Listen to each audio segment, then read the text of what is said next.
Набързо се включвам. Утре сутринта отивам за риба и до сега приготвях нещата, които ще ми трябват. Сега ще ви покажа. Имаме оутс, кюспе и желе от ягода. Екстра 2 желе от ягода. 2 готови вързани кукички. 3 ми основни такъма за 3 въдици. 4 екстра. Имам пувки, овца, къде почти никога не използвам. Резервни батерии за алармите. Резервни аларми, които са малко по-кофти. Тъж добра. Така, екстра нещица, за всеки случай, почти съм останал без изкуствена царевица. Резервни куки, 8 номер и 6 номер, ако трябва да си връзвам сам куките. За сомове куки, къде никога не съм използвал. И долу-горе това е. Какво ще вземам утре с мен?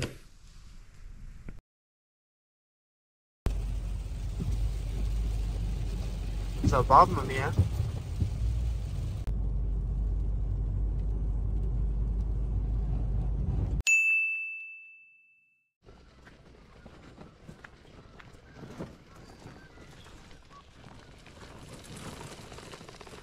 Количката с всичките неща.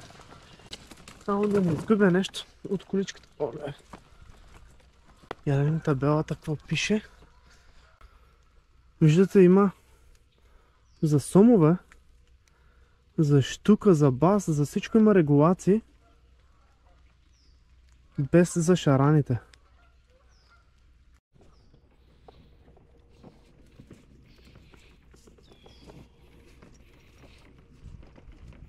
Там един човечът с лодка.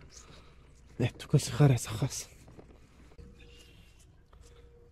Плитичко е малко в началото, обаче навътре става дълбочко.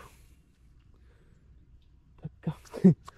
Следите ми от количката, малко се е влажно, допре малко валя дъжд. Така.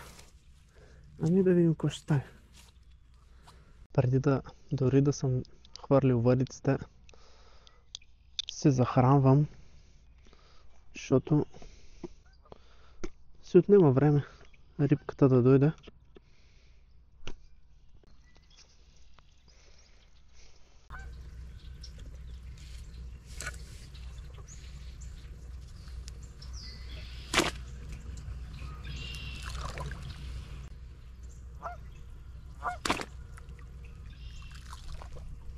Приваля си обаче още. На този язовир дори не пише, че има шарани, но ще видиме.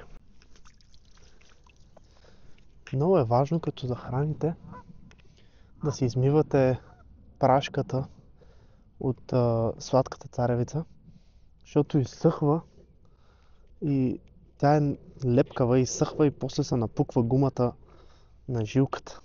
И затова винаги след употреба е хубаво да си я поизабършите малко. А тук навсякъде има орехи, човек. Ще се прибия на тези орехи.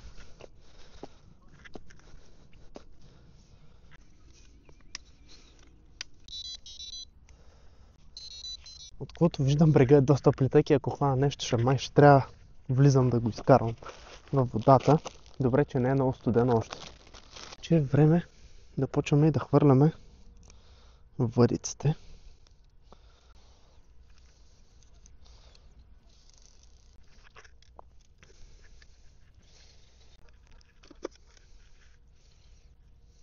Закачаме си го и си я оставяме тук да си виси. Пак ще забъркваме захранка.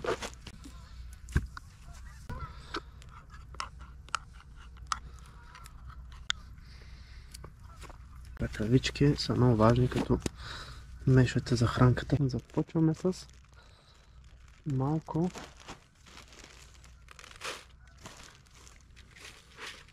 весена закуска.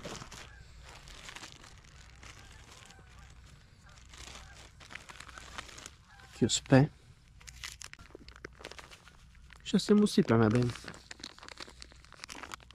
Сигурно ще се наложи да добавям пак. И това е много важно. Ягодово желе. Си не осипваме те да има. Даже ще го изсипя всичкото. Едно пакетче струва около $2. И ми стига за 3 пъти. За 3 това забърквания. Което мисля, че е доста добре. И желето е много важно, защото я прави една идея още по-лепкава.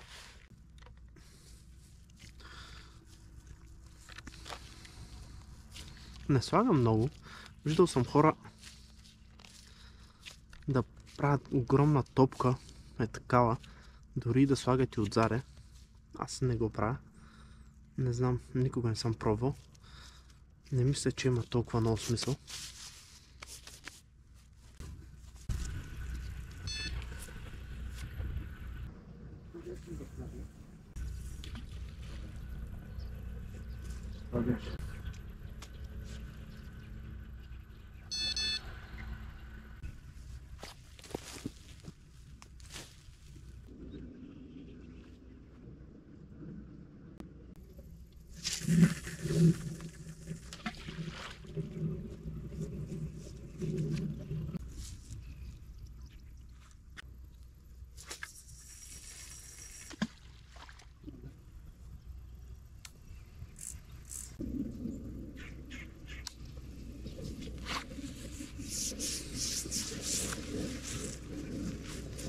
Вариците са хвърлени. Днес сме на Шабона Лейк, където е по средата на нищото, на около 1 час от Чикаго, и има само ниви около този язовир. Единственото гадно на, може би точно това място, на което аз съм застанал, е, че брега е прекалено плитък и не мога да изкарвам рибите много добре, защото съм сам. Ако имах някой да ми помага с кепа, ще да е много по-добре.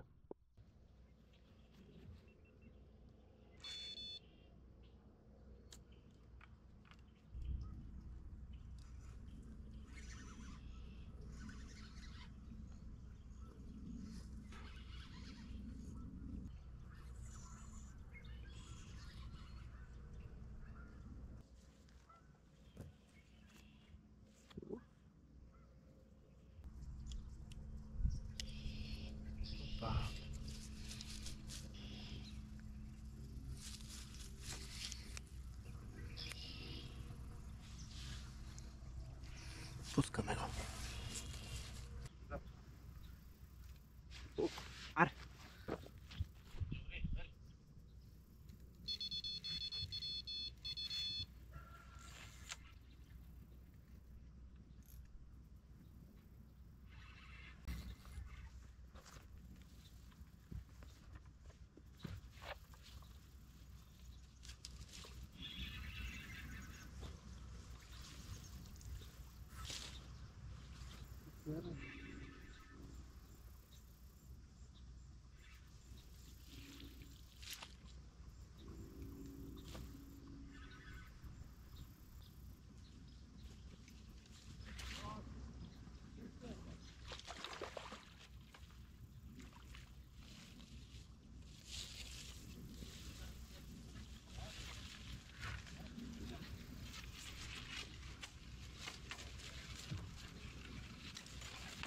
Това място определено не е удобно за изкарване на риба.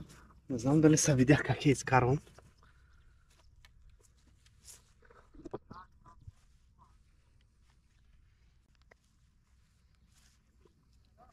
Ехе, че се опля.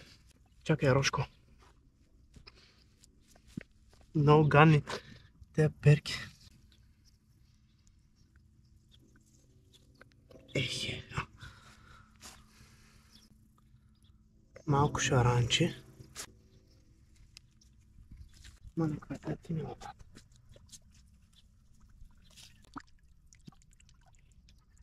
И си отплува.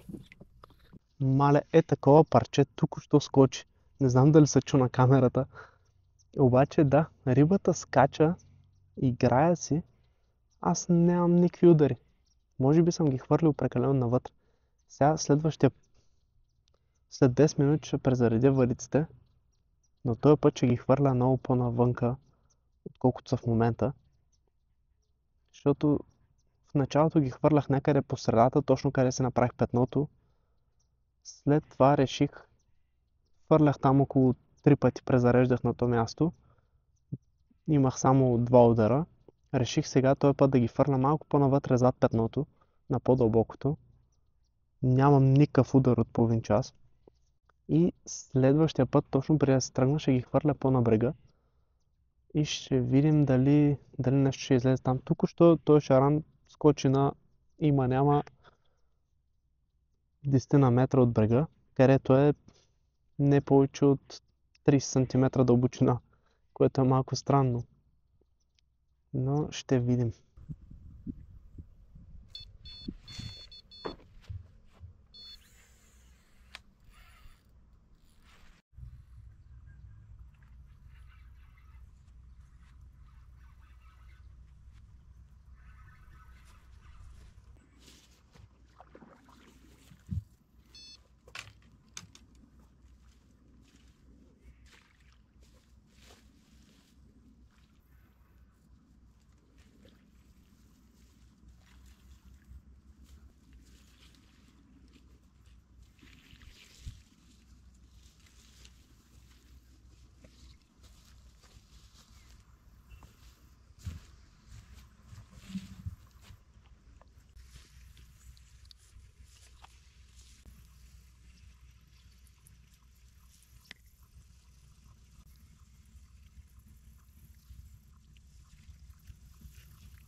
Не е лошо.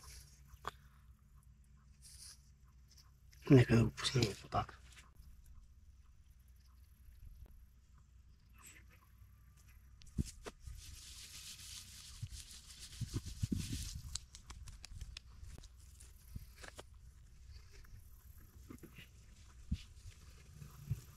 Това беше забавно.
Опа.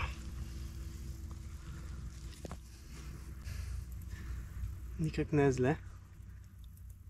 Около 3-4 кг мисля, че. Последното шаранче оплети всичките 3 въдици и след това аз ги свалих и ги разплетах, обаче мисля да си хоря. Последвайте ме за още такива видеа. Чао!